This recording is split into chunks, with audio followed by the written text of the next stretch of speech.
Amanda cannot talk tonight, but we are here with Dionne and Jay Souza. We're going to talk Etsy. Hopefully you guys can see my whole face because apparently I was like chopped off for a little bit. So I don't know. We're having technical difficulties tonight. Anyway, I'm glad that you guys are joining us, and we're very excited about tonight. We're just going to kind of wing it and let the pros speak. So tell us a little bit about how y'all met, how you started, and what got you guys into Etsy. I'll let you start. Sure. How did we meet? We met through my wife. Cannot talk tonight. Sorry. We are here with Let's shut that. Sorry. Dee and I met through my wife. They actually worked at the same place as a part-time social kind of gig for a few minutes, and I guess just got talking. My wife Stacy got talking to Dee about doing the same. It turns out that Dee and I were doing the same kind of thing, and then we just got put in touch, and that was pretty much it. Yeah. Now, did you guys start merch first, or was it just Etsy at the time? I've been on Etsy for 6 years now. Yeah, and I've been on it separately from Jay for probably about 2.5, 3, right? So like it was just kind of a thing where like Stacy and I worked at the same spot for a minute, and like I was doing that, so like I had already been just having my own Shopify store like for probably about 6 years at that point. But my husband was getting a little like, okay, you never leave the house or see anybody anymore. You're becoming a little bit of a hermit. So like go get a job or something, like just to get yourself out of the house. So what we were doing was we actually worked at this axe throwing place, and we just like, we'd throw axes and teach people how to throw axes. And there'd be like little groups of people that came in. And it kind of just forced me to get more social because like I was legit being a little bit of a hermit. And you went right into throwing axes. yeah. I was being a bit of a hermit. It was getting to the point where I was like, come out of my house? What are you talking about? I can work here? Food can get delivered? Like, who needs to shower? What day is it? And that's why your husband's like, you need a job. I'm kidding. Oh. So I met Stacy there, and then like she was saying how her husband had a shirt shop on Etsy, and like we were kind of doing the same thing. So then I can't even remember honestly like when we first met, because we kind of were almost like instant friends. You know what I mean? Yeah, it's like it was definitely really easy. Like we, from what we did for a living at that point, like it was clicked, just kind of like the merch community, right? Yeah, it was just like instant friends, because like not too many people who are in like a traditional 9 to 5 really understand what the F you're talking about when like talking about your Etsy shop or like your Shopify. They're like, what is that? And like, what do you do? What do you mean you work online? Like, you know what I mean? You get that kind of like judgmental crap sometimes. Mm-hmm. So it's nice when you can find somebody that like is doing it too, and then you're like, oh, now I have someone to talk to, right? So we were pretty quick friends. Like Jay had been doing it for a while, and I think like you have way more sales than I do on Etsy, and then I'm really a Shopify and Etsy person. But yeah, you crush Etsy pretty good. Now, were y'all selling the same products at the time when y'all met, or like what were you starting with on as far as like what were you selling on Etsy? Because I don't believe they had the integration then, did they? No. So basically, Jay has t-shirt shops, and I had a t-shirt shop and children's apparel. So like handmade leggings, hats, and then stuff, right? So what my company is really known for is the tattoo sleeve onesie. Like I'm sure you've probably seen them somewhere. But like the little onesies with the sleeves that make kids look like they're tatted, and then like we started putting like funny sayings like "rad since birth" and stuff like that on them. And yeah, that's what my main company was known for. But I had started out on Shopify, and then somebody said to me like, "Why don't you have an Etsy?" And I was like, "Oh, why not?" That might have been me. Yeah. That might have been me that said that, actually. I think it probably was you. And I was like, don't know, maybe I'll try it out. So just like put a bunch of my stuff on Etsy. But like I'm a little bit of a weirdo, so like I have to kind of research the crap out of anything before I start it. I'm not somebody that will just be like, oh, let me just try this new thing and then like just throw a bunch of designs up on something. I'm like, I will spend like a really ridiculous amount of time trying to learn how to do it properly so that I don't have to redo it later. Right. So do you think that like adds to the success that you have had on the platform? I think so, because I really, for me, like once I applied that time to learn what I needed to do in advance, it kind of cuts down on the trial and error. And B, for me, like sales started coming in really, really quickly because I'd hit all the marks right off the hop, right? So like I already knew how to rank. I already knew, I needed to have pretty photos. I already knew I had to fill out all of my sections. Like I knew all of the steps I needed to kind of cross. And then I also knew that like you get a little bit of a boost in the algorithm for having a certain number of listings, right? Mm-hmm. So I worked really hard to get up to that number of listings relatively quickly so that I could then test and see kind of like which things sold quicker so that I could then replace the listings that didn't sell with similar things that were selling quickly, right? So yeah.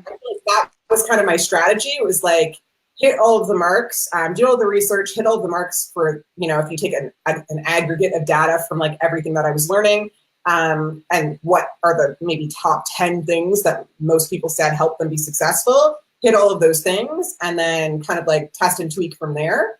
But I think I really shortened my curve in terms of getting sales quickly that way. Whereas like a lot of other people who I know just in my own little community, like here in Oshawa, who have businesses on Etsy, like, I mean, this is probably 2014, 2015, maybe when I started kind of tinkering with it. And they might have opened their shops at the same time and still have like 10 sales, what I mean? Because they didn't apply that same level of commitment to actually learning the platform. Yeah, and I think your Shopify experience for sure, hands down, like 60,000+ sales, whatever. I mean, with a couple of minor suggestions or whatever questions you had, you were able to hit the ground running, which is great, right? Yeah, and I think that was the key. It's like I've always kind of been nerdy when it comes to like wanting to know more about stuff and platforms, and my background corporately was marketing. So it wasn't super difficult for me to like figure out branding or any of that stuff because I had done that professionally for so many years. The trickier parts were like learning the nuances of each platform, really, and kind of testing and tweaking and like stepping outside of my comfort zone. Like I remember the first time I ran a Facebook ad and I was like, it's gonna cost $1 million. You know what I mean? Like I was like, but it didn't. But like just really kind of pushing myself forward that way, because I feel like that's really how you learn. Like you have to, it's all nice to like sit in front of a computer and like hear people talk and, have ideas and write them down and like plan. But you don't actually start learning anything until you start taking the actions and doing the stuff, right? So it's like, I see a lot of people kind of fall into this, have ideas and write them down and like, that's coming from. But I see a lot of people kind of just like literally spend years on webinar after webinar after webinar, or like watching the YouTube videos or like reading all the books, and they have these great ideas and then they just never do anything. Well, it's nice and comfortable. You're not, putting yourself out there. You're not going to be rejected. You're just going to keep learning. But you're absolutely right. You're not going to grow if you stay there. You got to get in there. And I think as somebody who came from a corporate environment where like in this little area, like I live in Oshawa, Ontario, so like the big corporation here is General Motors, and I had a really good job at General Motors and like purposely like just quit that job to do this full time. And so I feel like a lot of people who are kind of stuck in that corporate rut of hating their jobs, like even a lot of the people that I worked with at GM who just like absolutely hated their jobs and hated their lives every day. When they saw me do that, like it kind of punched them in the gut. Like they felt like I was betraying them in some way by just looking for my own happiness. Yeah. And I feel like, so, as somebody who's kind of lived through that and like lost all that coworker friendship that I'd spent like 5 years building up at GM, and then just kind of really felt rejected, like leaving, I get how it can be terrifying to be the person who's doing something different. You know what I mean? Especially if you've been a person your whole life who's kind of just gone with the flow to a certain extent. Like most people really, like you go to school, you get a job, you know what I mean? Then you spend all this time working at that job to try and get up the ladder. Like that's kind of like the box thing that all adults are expected to do, kind of thing, right? So I get how it can be really challenging to kind of step outside of that, and especially if you haven't been somebody who stepped outside of that social norm like ever before. And so it is a lot safer just to keep learning, right? Like to keep listening and learning and having ideas, and never really just taking that step forward to try and pursue those ideas and see what you can do with them. Absolutely, I agree. And I was in that box for a long time myself. And when I finally got out, and that was thanks to merch, it was like the blinders came off, and it was really freeing. It was just the most amazing feeling. And it's definitely something that it's like, okay, this is the way that I'm going to live my life from like here to the grave. Yeah. What does the beginning look like for you, Jay? Did you just like, what got you involved with Etsy and print on demand and just selling in general, getting outside that box? Yeah, so I've been a graphic designer. That's what I went to college for, and I ended up working for a company, and then eventually got in the graphics department at Yellow Pages, which at the time was #1 publisher in the country. Ended up in 18 months managing there, which in hindsight was, I mean, it was the wrong choice for me. It was the wrong fit, the middle management, but it was the invaluable experience that told me what I needed to do. I was not built for middle management. I was built to design. I'm a graphic designer. I wasn't happy. And then being the lowest manager on a totem pole there at the time and the youngest, layoffs were coming. And when you're managing 140 graphic artists and layoffs are coming to them, I have nobody to manage at that point, right? We were outsourcing a lot of the stuff. Actually, we bought out a publisher in the States, I think in Indiana somewhere, and we were work sharing at one point, but then it started shifting all the work down to Indiana. And then, so I knew I was on the chopping block and had to jump ship. We had just, paid for our wedding, just put a down payment on the house. And a friend offered me a job in the IT department at TD Bank. Took it. Was there 5 years. Hated it. Midnight shifts doing, like, it's a black screen mainframe stuff. If anybody's into coding, black screen, green and white text, like 1970s kind of mainframe. And after 5 years of a week of days, a week of nights, 12-hour shifts, all the days blend together. You can't get into a sleeping pattern. It was not healthy. Physically, I was suffering.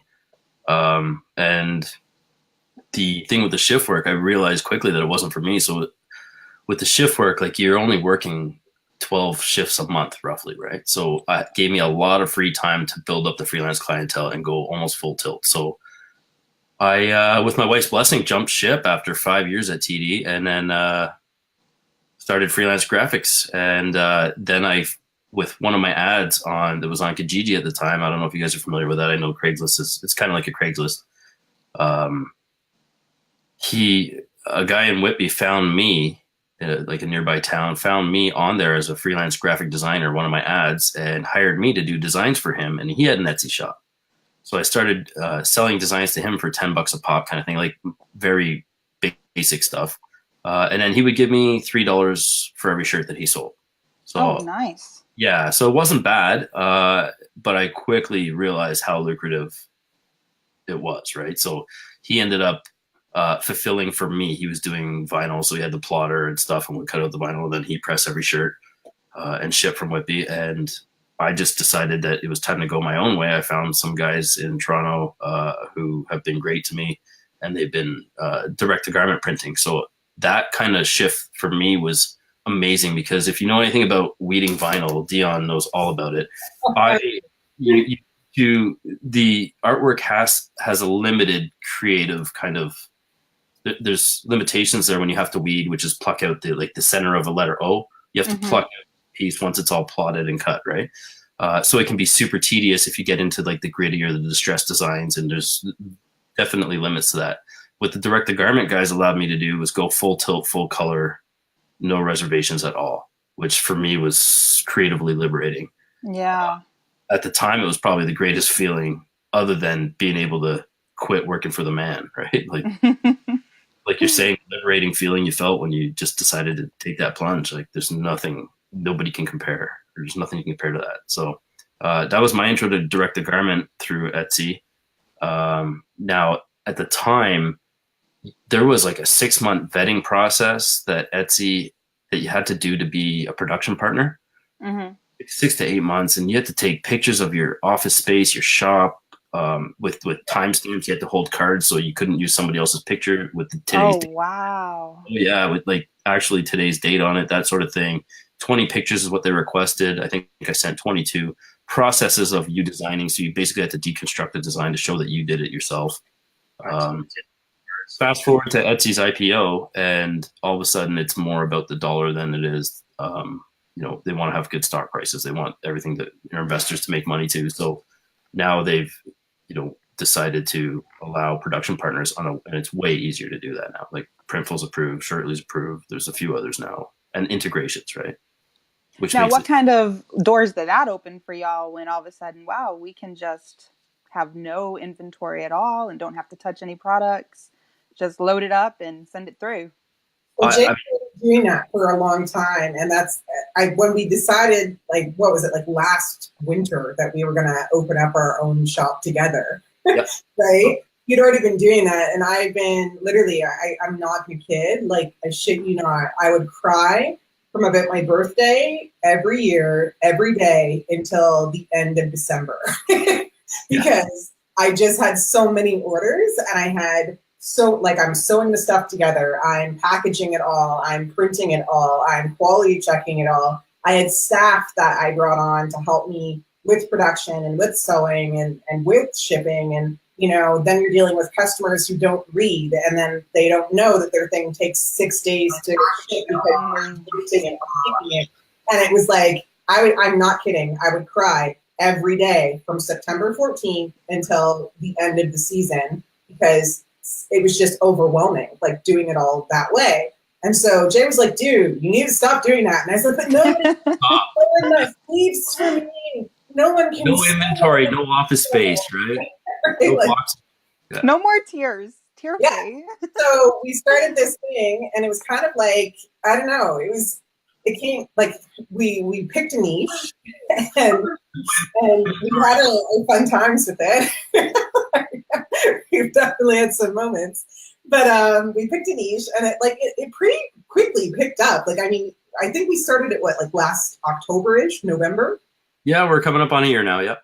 Yeah, and that's the thing, and it picked up pretty quickly considering we just kind of threw it together and said, okay, like, how about this? So it was liberating. Like, that was like a big aha moment for me, because here I've been spending with Melissa, it's like 9 years making all this stuff myself and sending it all out and handling all the customer service and dealing with like all the crazy that induces, right? Like, I basically traded one job for another job, right? Mm-hmm. I didn't feel very free or liberated or anything at all. And I was like, oh my God, what else can we do? Yeah, for sure. Yeah. So as like business partners, have you noticed like you have strengths that Jay doesn't have, and then Jay has strengths that you don't have, and you guys can like work those together to be successful in the partnership? Absolutely. Like, I think we're strong both in a lot of the same ways, but then also in a lot of different ways too, right? Like, I would say when it comes to like kind of public speaking and like being the talking head, I just have a bit more experience with that, having done that corporately for my whole life. Right. So I feel like that just kind of is my second nature. Like, I can get in front of a group of 1 million people and I will feel fine. Right. Whereas with Jay, like, I think it's newer. Right. So you're kind of getting used to it. I mean, it seems to be, I'm getting used to it pretty quickly. Like, it's not, I've had to speak before, but it was with boring stuff, like a mandate down from upper management kind of thing. Right. But when you're speaking about something that you enjoy and you happen to be a subject matter expert at, I mean, it's so much easier, right? Like, but yeah, Dee has definitely got the experience with the public speaking and everything that way. But like she said, we have a lot of similar strengths. Like, we both are graphic designers. But yeah, I mean, we can bounce ideas off each other, and it's a really, I mean, everyone talks about having a mastermind thing, but there's like, if anything, Dee and I we have our own, and we're never stuck. Like, there's always a new idea, which is great so far, right? Yeah, and I think the thing with us is like, where we do have similar strengths, and then there are things that he's stronger at versus things that I'm stronger at. it makes it a lot easier, like when there is something that just like one of us hasn't done before. So like even with the course, with like Etsy course, right? Like I have, trained tons of people over video, like for my corporate position, or edited videos or created transcripts and things like that. So when I was putting together that, like, I don't think Jay had done that before. So like it would have been a bit of a curve in terms of, okay, here's what you're going to do, and here's what you want to point and click at, and here's what you want to show on the screen, and here's what the outline looks like, and all of that kind of stuff. So I just kind of like took our content, like we kind of worked on it, bounced it off of each other, and then put the voice and the video together and branded it out. And then basically he would go through and he would make sure I hadn't missed anything, or like dropped a piece of content, or didn't say something really stupid, or like wasn't picking my nose on camera, all that stuff.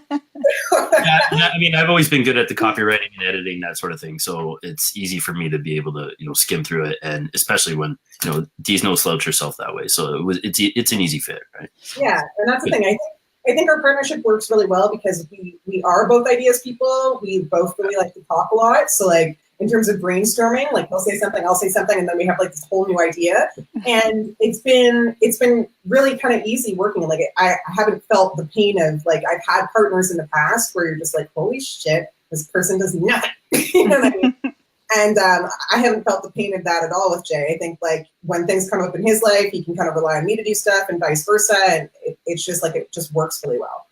So when you guys went into business together, was it pretty much just right off the bat successful? Did you guys have ups and downs? And we haven't really had the any journey downs. Look like? Okay. Yeah, we haven't really had downs. We've had some weird, like hate. Controversial hate. Yeah. Because I would love to hear a little bit about that. Okay, well, basically, we picked a niche that is kind of, well, we didn't know. We thought it was big enough, but like not big enough necessarily to be like mainstream. Okay. Okay. And, as a result of that niche, we just kind of like, we named our shirt shop the like key phrase that people would call themselves if they were part of that niche. Okay. Okay. And then when we started to get some sales, some like decent monthly sales, we thought, well, we probably should trademark that term just so that we don't have to stop using it ever. Okay. And it was like strictly a business decision. We're looking at it like, if at all, like somebody else trademarks this, they can stop us from selling under this brand name, and also like some of the shirts that we have in our shop. So we thought, let's just trademark it. And that made people really mad.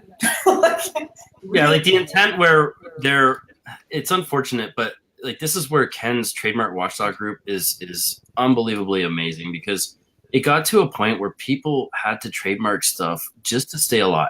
People were ripping off my stuff and then trademarking it and then serving me cease and desist letters. I'm like, you just ripped off my design, copyrighted the exact artwork, trademarked a phrase that you never built a brand with. So, you know what I mean? It was the only way to stay afloat in an ultra competitive kind of industry, right? Yeah. But so yeah, we were really just trying to make sure that we protected ourselves, you know what I mean? So that we wouldn't ever, have somebody do exactly that to us, like just trademark something that they knew was popular because they came by our Etsy and saw the number of sales we had attributed to our store and thought, okay, well, I can just snatch that and then basically rip their designs and steal it, right? But it made some of the people in our niche like really ridiculously angry, to the point where like, they doxed my address and people were threatening to like bomb my house. And oh my goodness, people are freaking weird, like, man. A trademark that was a good business decision. I still stand by it. Like I still think at the time that we were dealing with that, it was a good decision to. And it's branded. I mean, we've branded the hell out of it, but at the same time, which is what, the whole purpose, right? But it was very, it didn't take us more than about 48 hours of this crazy hate, like hundreds of thousands of hate letters. Yeah. Wow. You just kind of walk away from that entirely, right? Keep doing what we're doing, but let it be the beast. Yeah, not worth that headache. Yeah, and that's the thing. I mean, you don't know, like some people are crazy enough to follow through with threats these days. Heck no. Well, and so other than that, though, everything's been, gravy. It's been easy. Like, if anything, sales exploded after that. Yeah, truly. And let's talk. let's talk a little bit about like when in your all's business did you decide, hey, you know, why don't we help other people be successful in this platform too? Like, you obviously saw the need. Were you looking and seeing other people that had good stuff on their shops but weren't quite making it, and you're like, oh, well, let's see if we can provide some value? Or That's when always did been that? Yeah. that's always been a part of it for sure. Like over the last 5-6 years for me, like I've always just tried to help people. It's kind of in my nature, but at the same time, after joining the merch community now, which I've been a part of, give or take, almost a year, I saw after everybody's crash at Christmas this past year, everybody was like, oh no, we need to branch out. Diversification is key, blah, blah, blah. Because people were like quitting their jobs and expecting 10 grand a month, hand over fist kind of thing that you guys, I guess, had for the previous 2 Christmases or Q4s. And there was just a lot of misinformation or not enough information about Etsy in general. And I'm like, well, I know a lot about this stuff. Dee knows a lot about this stuff. Why don't we put something together to fill that gap? There's a definite need for it, right? And I think for me, it started a little bit before then because I'd always been successful. Like I really got, I don't want to say lucky, but in a sense, I think I just started at the right time when I started my Shopify. Because when I started building, well, not even just my Shopify, my first business, like I built the website by myself, by hand. And as soon as I had a website, it was almost like 2 weeks. And this is back when like websites were like old and like horrible and Shopify didn't quite exist yet. And like everything sucked. Okay, so, but because there wasn't a lot of competition, I was ranking on search engines really, really quickly, right? So I started getting sales really quickly. And when Shopify had kind of opened it up and made it easier for people who didn't have a lot of web skills to actually like code on their system or to create themes on their system, I moved over to Shopify, and that really kind of made my life a lot easier. I wasn't always fixing pages that broke or anything like that. They had a support team for that. And so because I've been kind of like long-standing in the community, before there were all these Facebook groups or whatever of these people who had started small businesses, I was kind of just out there on my own, just throwing shit at a wall and seeing what stuck. I kind of became a little bit of a shop OG in a sense, right? Like where people would see my brand and they would go, holy shit, how did you do that? And they wouldn't have any idea about marketing. Like maybe it would be somebody, you know, who had a kid who, you know, when their kid was on nap time, wanted to find something to do. Maybe if they could replace their income in the year that they were on mat leave, they might not go back to work kind of thing. Or it would be, you know, somebody who just was working like maybe a job that didn't pay that well, and was having a hard time finding another thing. So was looking for a side hustle to kind of supplement their income. And so they just start asking me all these questions. And it just got to a point probably in around 2014 for me, where I was so busy working on my brand and working in my brand, that I didn't have time to answer the same question like 75 times, right? Like, and as a result of that, I was kind of like, I just wish I could put this somewhere, like just anywhere, so that instead of somebody asking, like 75 different people asking the same question and me answering one by one, they could just come and look at stuff. So I just started kind of like throwing out random YouTube videos on like some of the bigger questions that I would get over and over again. Like, how do I make a MailChimp newsletter? And that's still a video that's out there on my YouTube somewhere, right? But I would just like put together this like 15 or 20 minute video and throw it up, and then people would watch it and they'd be like, oh, that was awesome. And then there'd be like a million new questions. And I was like, no, like, sorry, I don't have time, but I love you all. And it just kind of developed from there for me, because I thought, you know what, like, if we can at least teach other people what we know, and it was hard fought to learn too, you know what I mean? And save some people like some of the struggle and the time and the money and the energy and the frustration that we went through, just kind of get our brands to where they are. Like, I wish there was something like that when I was first starting, because I would have hands down bought it, you know what I mean? Man, 6 years of trial and error for me, longer than that with Dee with Shopify, right? And there was, I mean, we're literally self-taught for the most part. So, I mean, we've made all the mistakes. Yeah. All of them. Yeah. I know what not to do, and that's a huge, huge hurdle for most people, right? It's not only what you know, what will work, it's what you have proven that doesn't work. It's all the mistakes you've made. You know, process of elimination, you get rid of all the things that don't work, and you're left with a lot of really strong, useful tools, right? Well, I think also, I think some people really don't look at like success in the right way. Like people automatically always assume when they see your successful brand in your shop that you've always been successful. That like you threw up a website and instantly like you were making 100K a year and like you just crushed it.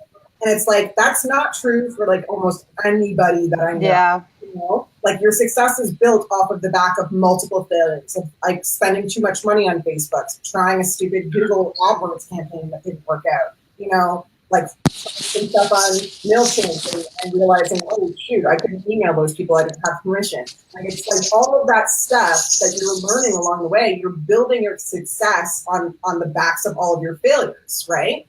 And that's why when you get to a certain point, like, and you are successful, it's because you've got some processes that you can rinse and repeat over and over again, and you know they're going to work because you know, A, your niche well enough to know, A, my people respond to this, and B, you know the technical end well enough to be able to execute it quickly and precisely and exactly in the way that you need to get the response that you're looking for, right? And so it's kind of like, I just feel like so many people will sit there and they're afraid of failure. They're afraid of, you know, trying something and it not working. And I'm going like, literally, if we even compare to this to like kids, right? Like if a child, when they were trying to learn to walk, just like tried it once and went, shit, can't do it. Like, they would never ever walk. But that's like, you forget that as you become an adult. Like you forget that like everything that you know how to do right now, you failed at doing for a long time. Absolutely. That, right? Like even speaking. Yeah, it's sad, but we're conditioned that way, right? Society says like you don't want to fail, you only want to succeed. But you know, like anybody who's ever had any kind of glimmer of success, you know that it wasn't just all luck. Like you failed somewhere along the line, and you've been able to correct those mistakes, learn from them, and build on it, right? Like it's too easy to give up, and nobody who wants to do what they want to do would have ever had any kind of success if they just gave up, like you say, the first time. Everybody be still crawling babies, I guess. Now, did you ever have moments where you're like, you know what, like when you were first starting out, this is too hard, I'm in too deep, I don't know what I'm thinking, I'm gonna pack it up? Or what, when you were in that moment, what caused you not to stay there? I don't want to say I had moments of like thinking it was too hard. I had moments of thinking, for me, because everything was handmade, and like I'd find somebody that was reliable, and then that person would slowly not become reliable. Or, you know, you'd be getting like somebody to do your sewing for you, or somebody else to do, you know, your printing for you or something, because you have a high volume of orders, and then those people would be showing up to the door late with your stuff after it's already supposed to be shipped, or like giving you excuses or whatever. So I got frustrated really, really badly, which is why I would cry every day. There's a point where like some of my friends at the axe throwing place used to come over to my house and be like, stop crying, we're here to help you. The whole time, right? And I think we can almost hear you. Oh, we can hear Amanda. What? Hello. Yeah. Welcome to the show. I think just kidding. We've actually been able to hear you the whole time. No. Just doing John a favor. Soft, but we can hear you. Oh, well then I'll still just, you guys are rocking it out. I'm enjoying just hanging out and listening. So you guys take it away. You're doing great. Well, you're crystal clear now. We were just doing John. Yeah, we can hear you great. So, I mean, jump on in. Welcome. Exactly. Oh, yay. I don't know. Oh, she just cut out. Oh. I hear. Okay. I'm totally kidding. Totally kidding. No, stop. You're kidding. Totally kidding. Oh, you're trolling her. Is that the thing? No, is that what we call this? Funny is, so like I tried it every way, and so when I jumped on to do initially to make sure everything was good, I popped on and I was able to see, okay, the camera works, and I could hear sound because I could check that whatever. And then so I get on, there was no way for me to check if you guys could hear me. So once I got on and you guys couldn't, I'm like, okay, whatever. This is just how it's going to be. So if everybody else doesn't know, I'm actually on my MacBook Air, which I never do the show from my MacBook Air, but I'm traveling right now. So that's what's going on. But I honestly think that you guys are flowing amazing. I think that you guys have awesome personality, and I think you guys three are doing an amazing job. So rock it on. Keep going. All right. So yeah, I had those moments of frustration where I was just like, I can't continue to do this, because it's like, it seemed like every time I would try to find the help or expand or grow, as all the gurus at that time are saying, oh, like you have to make it scalable. You have to scale. You have to scale. Every time I would make those steps towards scaling, like something would just kind of hit me right in the head. You know what I mean? And I was like, oh my God, why? So not only those failures, but the money invested in those failures, right? Oh, yeah, that's you're talking like, I got an order of 300 shirts that needed to go out yesterday, and it showed up at my door today, and it's never going to make it in time, and then I'm never going to get paid, and then I'm sitting on a bunch of shirts for a school or something that I'll never be able to sell to anybody else, right?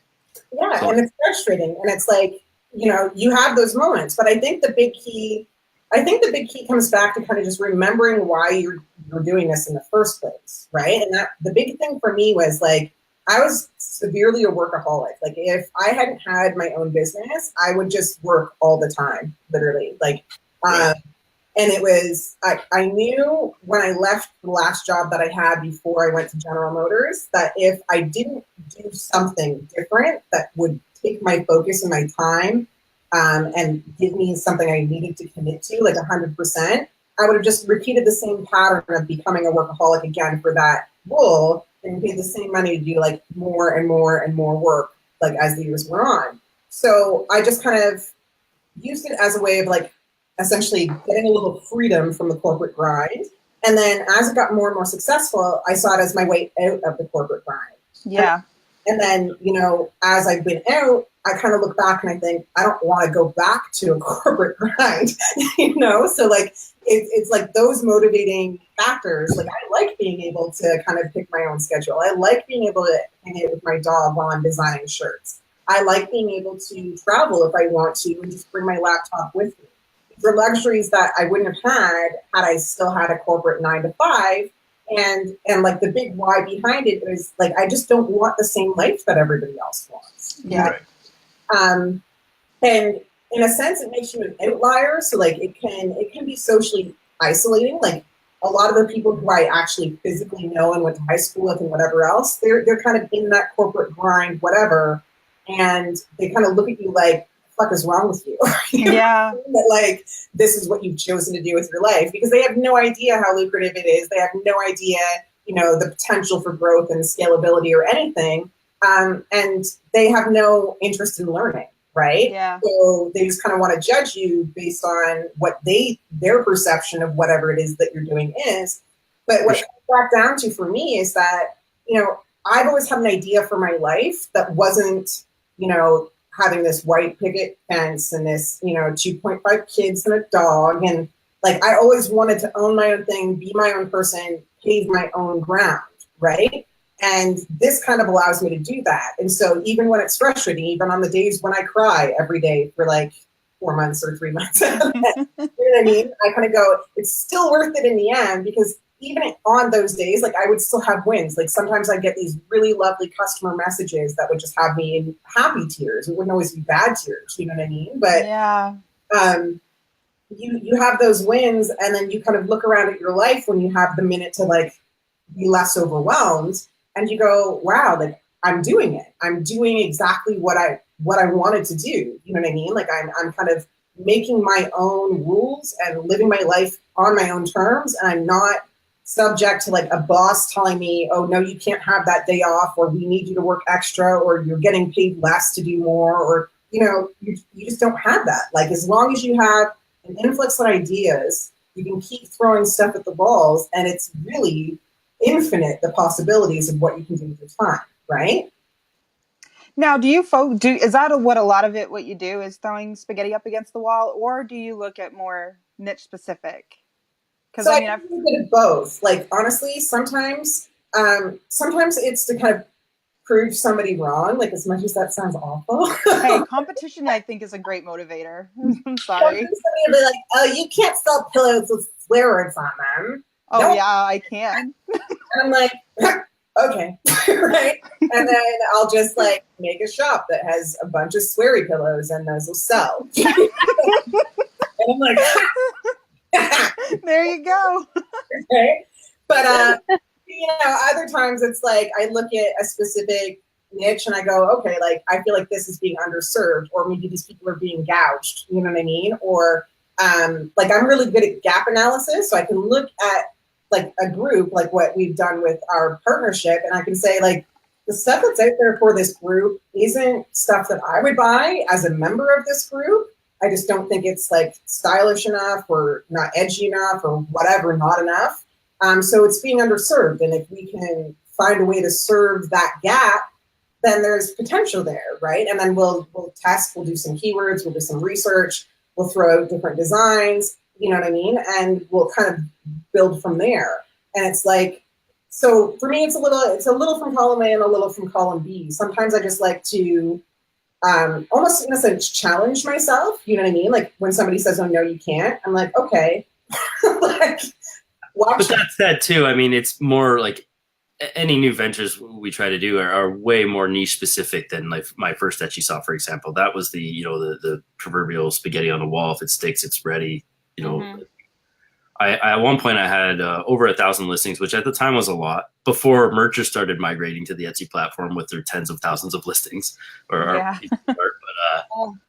Yeah, I mean, and now that shop is down to just under 500 and with 10,000 sales. But that's the shop that will peak at Christmas or like the holidays, the trends that, the 4th of July, the Christmas, the Halloween.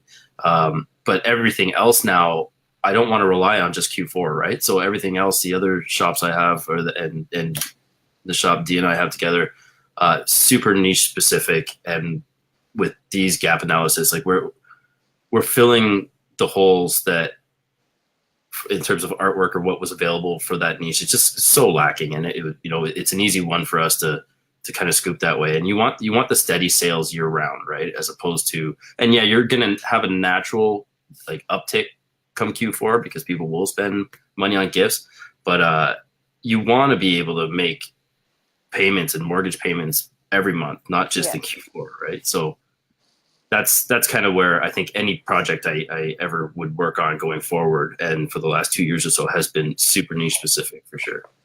So, now you're on merch too. Are you taking the designs that you guys have in like your different shops and putting them up on merch as well? Or is that just a completely different ballgame for y'all?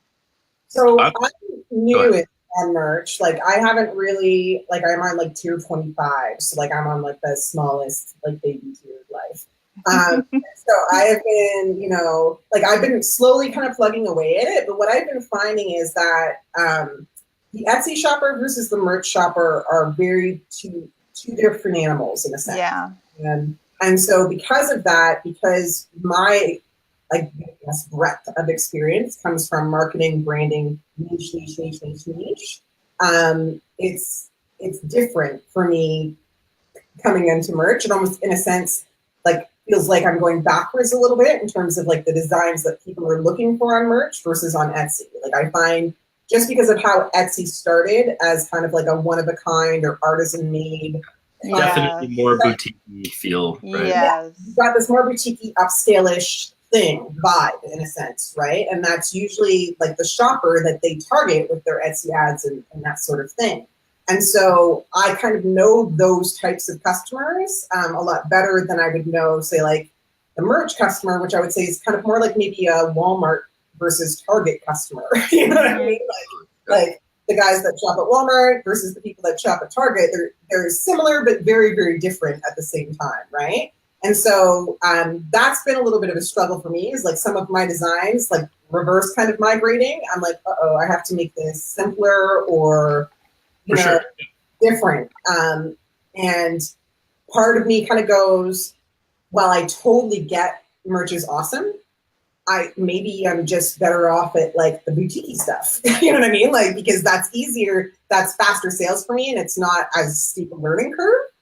But I know with Jay's stuff, like you've had a healthy amount of success on merch, right? So far, yeah, growing. I'm only tier 2000 now, but only because I finally got up over that 800 live thing, and then with the I don't know if we're allowed to talk about it yet, but the thing we're not supposed to talk about merch wise, that boosted me. There's up a to few of them. I'm thinking maybe international, which I think we can The talk one- about, but I'm not sure. Yeah, the one that got most people teared up most recently without doing anything. Yeah. I think they just opened that up to pretty much everybody now, but I don't know. But it's funny too, because Jay will say, he's only on whatever X amount of tier, and there is something very interesting to say about that, because and other people say it as well. Obviously, tier doesn't really mean anything. It's like sales, and the amount of sales that you're making with just X amount of shirts live is amazing. Right. And I don't think there's anything necessarily wrong with doing it at a volume play or whatever, because I think people have different skills and maybe they're, trying to find out what works. I don't really know, but a lot of people have a different way of doing it. But, I think that's one of the big things is the question very much in the beginning for sure. Oh, what tier? And, you look at that and you can be like, dude, you have, what percentage of sales are you doing with Designs Up? Because that's a huge, huge part of it.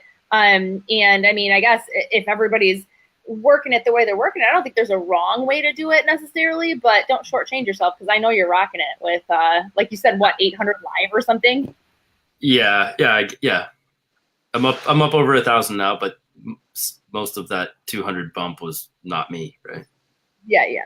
No, I mean, I appreciate you saying that, but I don't think tiering up for me is the benefit to tiering up for sure is having more pieces of art up there, but there's a caliber of art that I try to maintain, because I want when people look under my brand, I want them to be stimulated at everything. I don't want what people, I think it's kind of mistermed as scaling their designs.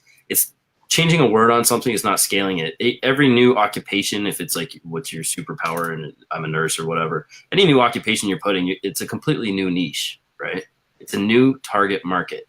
That's not a scaled design, right? Scaled designs would be like, I guess, sticking like within a niche, right? Yeah, and offering different options for that specific niche that aren't. Sure. I mean, you don't want to. How boring is it to, when I was looking through all the merch stuff, like when I first got on there, you search one word or a part of a phrase, like what's your superpower, and then you have 3 pages of the same thing with one word difference on every single listing. Like, how boring is that? The customer's not going to want to see any of that. So I try to keep. I just envision myself as a customer. If you clicked on my brand, I would want you to be stimulated with everything you're seeing and everything unique. So for me to be able to crank out thousands of pieces of art like that, impossible. It'll never happen. I really think that that's like a more Etsy way of thinking too. For sure.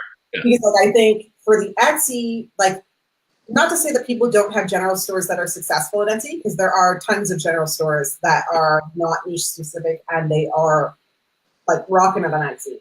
But I think the shops that generally have more success fresh out of the gate, or have a faster chance at success out of the gate, are the ones that do pick a specific area, focus on that area, learn that area really well, and then offer them what they're missing in the marketplace, or offer them, similar products to what's already available that at different prices or different bundles or whatever else, right? There's some sort of differentiation between, what's out there and what's new kind of thing. So I think the way that Jay thinks about it is it's kind of the same way that I think about it. And I think that that's, in a sense, it's difficult for me. I don't honestly know why it's so difficult. There's a lot of shit show stuff happening in my life right now, but which is distracting my focus a little bit. But I think I've been having a really hard time really getting the, I guess, upticks on merch, because I'm just kind of I don't know what I'm doing. Yeah, I mean, the biggest learning curve for me was, honestly, it would have to be a Picasso. It doesn't have to sell, be unique enough. It doesn't have to be incredible, right? But so, I mean, there's so much of the same out there that all you need to do is be just unique enough, and whatever you put up will sell, right? I agree with that. As long as if the art needs to be good. It needs to be a quality design, quality listing, of course, right? I would never take away from that. Question from new. When you say art, because when I'll go and I'll type in and I'll look at merch accounts, we're talking art as in pictures on shirts, and then we're talking art sometimes as in phrases on shirts that are graphically designed. Okay, so Maverick, he's come to join us. He's talking to somebody, talking to himself again. I don't know what's going on, right? So for me, a lot of my stuff is like word phrases that have been like graphically designed. Mm-hmm. Is that what you're mostly referring to, or is it kind of like you have a cool skull with sunglasses on it, and no words? Like, Well, I mean, I think that's really a subjective thing, I guess. I mean, art is art. I call anything I put up a piece of art, right? It's a piece of artwork. So from a literal sense, where there was, it was handmade, essentially, right? It doesn't need to be a piece of fine art, I guess, per se. If that was the thing, like for me, artwork, I'm only referring to designs. okay. In general, yeah. Yeah, for me, it would encompass everything. I mean, typography is an art in itself, and then of Yeah, course, and I love typography. It's so much fun for me, right? To create something unique with. Mm-hmm. Yeah. Now going in. Oh, sorry, Amanda. You go ahead. No, so you guys had touched a little bit on how there's obviously an influx of, people that do merch or started in merch, and then they're, hopping on Etsy and throwing up a bunch of like random shirts in stores or whatever, and like trying to figure that platform out a little bit. Have you guys found that with the volume of people do you think that that's actually affected sales on Etsy? Is there a lot more competition? Or do you think it's just the people that are hopping on there are doing it in such a careless way that it really isn't impacting anything? So two things there. I would say yes to both. In the beginning, I thought everybody from merch coming to Etsy, I was like, oh crap, here comes like 400,000 designs a month, right? It's going to be so saturated, such a wash. But no, that's the way I thought initially. But I've never been afraid to jump into a niche in merch with like 100,000 designs up there. I've never been afraid to jump in there, throw something up, and get a sale, right? I've never been intimidated that way, and I just needed to, look at some of the stuff that was going up there. It's very, I think, like with Dee saying, it's hard for her to kind of deconstruct the artwork or the art form a bit to get sales on merch. I mean, I think it's harder to go from merch to Etsy. Yeah, I think I would agree with that. Yeah. And well, the nice thing is, this is a nice little segue though. So in order to be able to go from merch to Etsy, it's nice that you guys have an understanding of, merch and what's going on there, but you guys have come together and there is an awesome course available for people that want to learn Etsy that you guys are like tag teaming on, right? Yeah. And that's the thing, like it is, so basically, Jay and I just kind of took a look at like what we know about Etsy, marketing, all that kind of stuff, put together this really awesome course. And I think the main thing was like, I don't honestly, I can still say like, I don't feel like there's a competitive course out there that teaches you as much as what you're going to learn from us, or teaches you that stuff as concisely. Like I feel like you can buy a bunch of these courses and it's like one talking head that's just like telling you about strategies and ideas and whatever, and then you're like, great, so how do I do that? And you're like, don't know.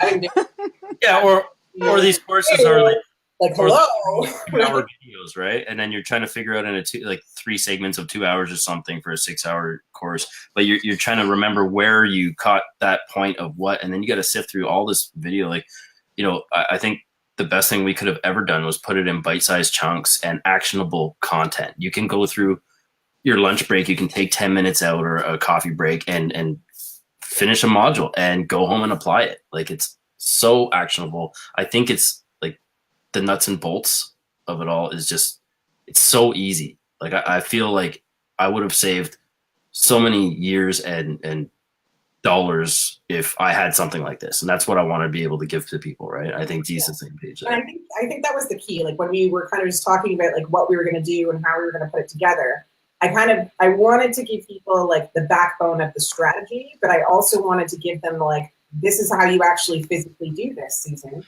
You have to go here and press this button, and then you have to do this, and then you have to do that, and I'm going to do it with you, right?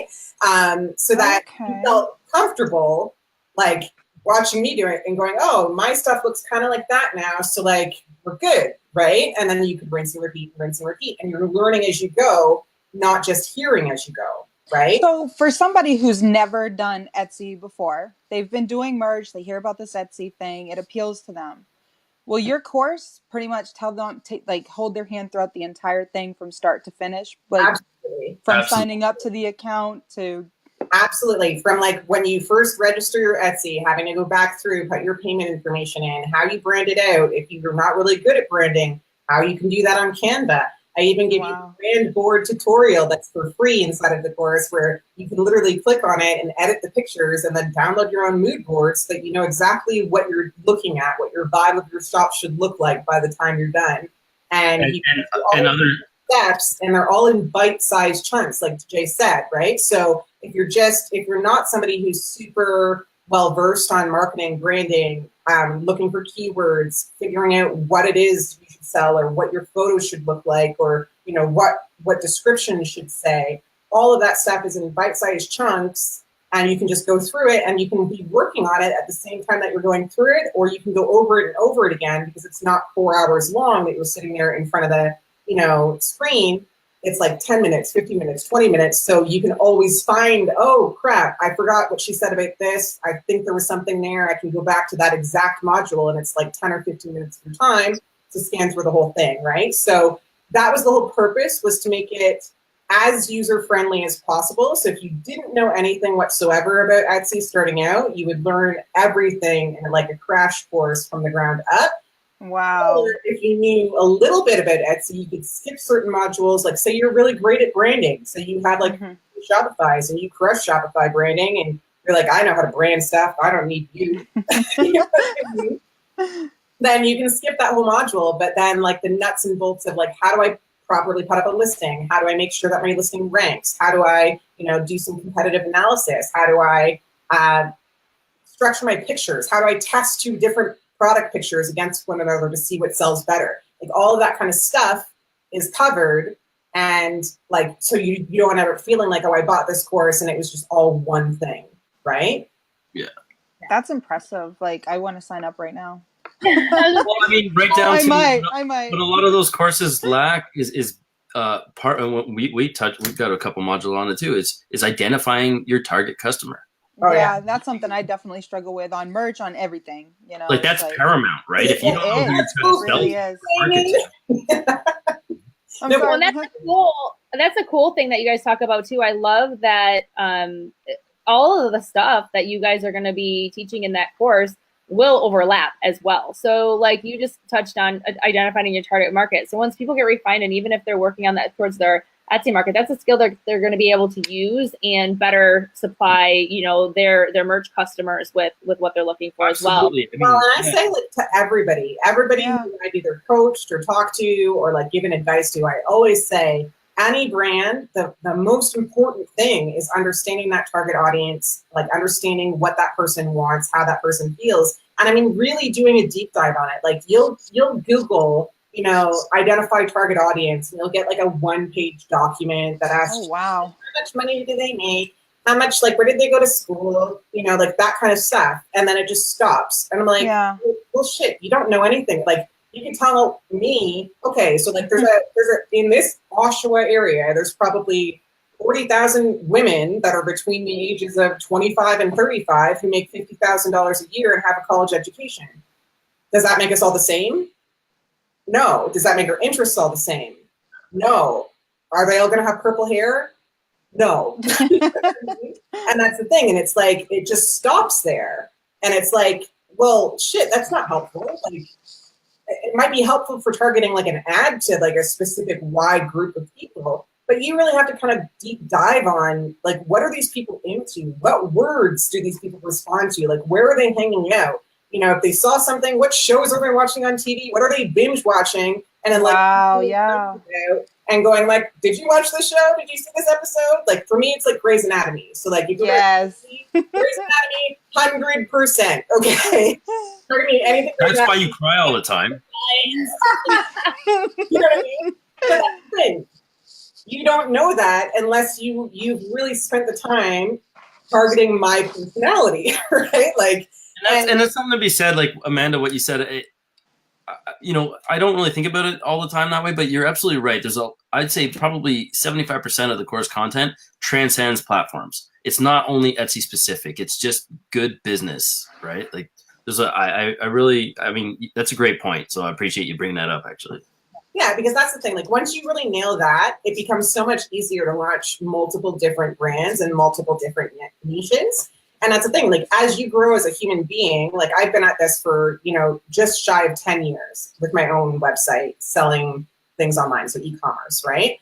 So as you grow as a human being, like the things that you were into when you first started, like the things that I liked when I first started 10 years ago are very different now, 10 years later, right? So if I was targeting me 10 years ago, it would be a completely different scenario than targeting me now, right? And once you understand how to do it and how to kind of go through all the pieces and how to really pick, like, okay, this is what I need to say, this is how it needs to look, this is the branding that's going to resonate with that person, you can literally apply it so far across the board, like not even just for e-commerce stuff. Like say you wanted to start coaching people, say you wanted, you know, to have your own platform teaching people how to do stuff. Like it applies to so many different areas of business and areas. Well, even in designing a course. I mean, you know who your target audience is in that even. Yes. Exactly, right? Like it just applies across the board. And it's kind of like marketing 101 that goes into like marketing 202, you know, as you kind of get into it. But it's like, I feel like it's a hugely overlooked section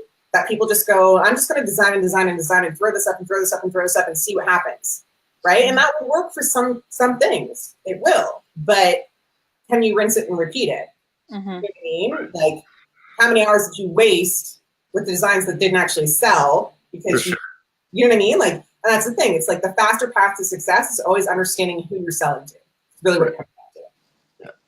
So how do they find this course? How do we give them info so they know how to get the course? So there's a link. Is there a link, James? There's a link.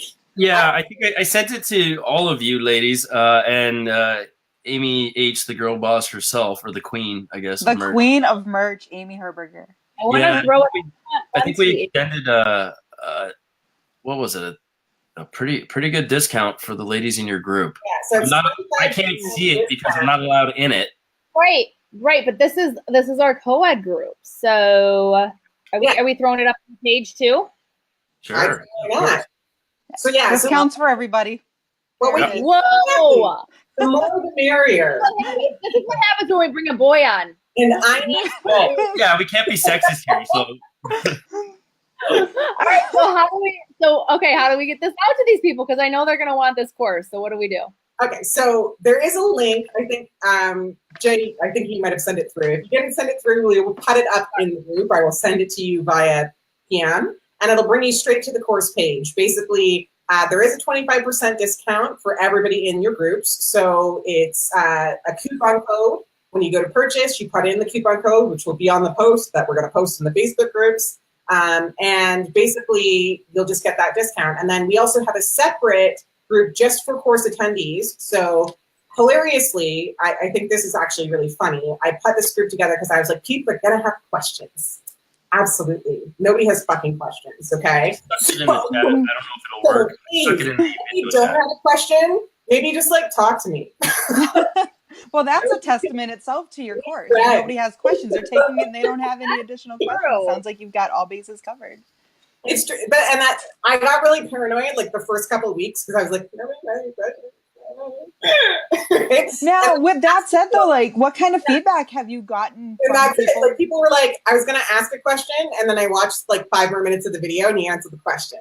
I was like, oh, okay. So then I felt a lot better because I was like, why don't people like me? You know, and they do like me. They're learning and they're doing things, and it's great. So so there is a Facebook group for that, or like even if you just want to like throw your stuff up there and be like, what do you think of this? I would enjoy like, you know, critiquing some stuff, or like even, you know, critiquing some of the, like the shops that are getting set up. I'd love to do that. But yeah, we have a Facebook group to support you where you can ask any question, and Jay or I will be around within, you know, like not a very long time. Usually it's a couple hours. We say max of 24 because like we do have lives. Yeah. I walk my dog sometimes, you know. So, but yeah, like we'll answer any of your questions, and then we're actually adding very, very soon to the course to just actually give you a little bit of a holiday preview. So like how to make sure that your shops are all ready for Q4, how to beat the overwhelm that will inevitably eat us all alive in Q4, right? And how not to sweat the small stuff, you know, and focus on the things that are actually going to bring in the customers and bring in money and you know. I love it. You're actually doing additional content too that's huge. That's honestly one of the biggest things that appeals to me and what I look for, because I know that there's some courses out there and then you get like the course and it's done. And I'm sorry, but if you're doing anything, I don't even want to say in the internet, anything right now in business, it has to be continual. So if you're going to invest in something, I appreciate that. Number one, you guys are both in the game and working it. Number two, you're providing continual education, which is just incredible. So the fact that if somebody gets in now before Q4, obviously, and they're getting all of these additional, I just consider that, you know, total bonuses. But that continuous activity within that, I mean, that's a huge value. We really wanted this course to be like the A to Z on Etsy. And so like when we discussed, okay, like, do we have a separate mini thing? Do we do whatever? I said, you know what, like we can do a separate mini thing that people can purchase if they're not wanting Etsy specific. But for the people who've already purchased the course, even throughout the summer, you know, I think we launched it like early June. They're going to get the benefit of having the Q4 content there anyway, because if they've been working up until this point and having some success, we want to make sure that they're continuing to be set up for that success, right? Like, so we're not abandoning anyone, you know what I mean? Like, you voted with your dollars and you bought the course, and we're here to support you throughout. Well, and that's a big deal too, because when you say A to Z, it's more like an A to Y. I mean, everything is changing. The platforms are all organic. They're all fluid. Merch, as you guys all know, is in its infancy. Etsy has been around a little longer, but it's still adapting. It's a completely unique beast than it was 2 years ago and 4 years before that, right? So you can't, anyone that wants to say they have an A to Z course, I think is overreaching, right? Nothing. No, but it's an A to Z currently. Currently, right? It's like an A to Y and 3/4, right? Yeah, well, ours is an A to Z is arguably because we keep adding stuff to it. Of course, yeah. It's A to Z so far, right? Yeah. But it's never, I mean, it should be an organic thing. Everything is, like you said, anything in e-commerce in general. Like, you're always going to have changes. You're always going to have to adapt. So there's no one right recipe either, right? You just have to want to put the work in. So if we can provide you the means to do that, I think. Well, and that's the other thing that's in the course too, is there's a whole bunch of different strategies that we go over in the course about like how to be successful. So some people, you know, in online communities think that it's just like, oh, I have to price everything super low and like make $1 shirt. Other people will tell you, you know, the key way to do it is to have landing pages and it's free plus shipping, you know, and like we just kind of take a look at a bunch of different strategies. So you can kind of pick and choose what works for you. Or start out with one, and if it's not working for your specific target audience, like switch it up. You know what I mean? It gives you some options to continue growing and trying and pushing to be successful. I love it. Yeah. I love it. All right, guys. Well, I do have to bounce here. I'm so glad that my audio got to come on here so I can chat a little bit. But it was fun listening to you guys. You guys did amazing.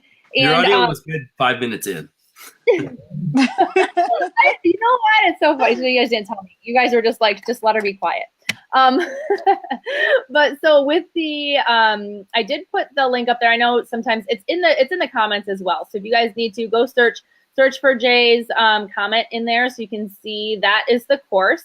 And then I did see Facebook closed it on me, but it said it was, what was the 20? You get 25% off. So it was the code for that is something to boss.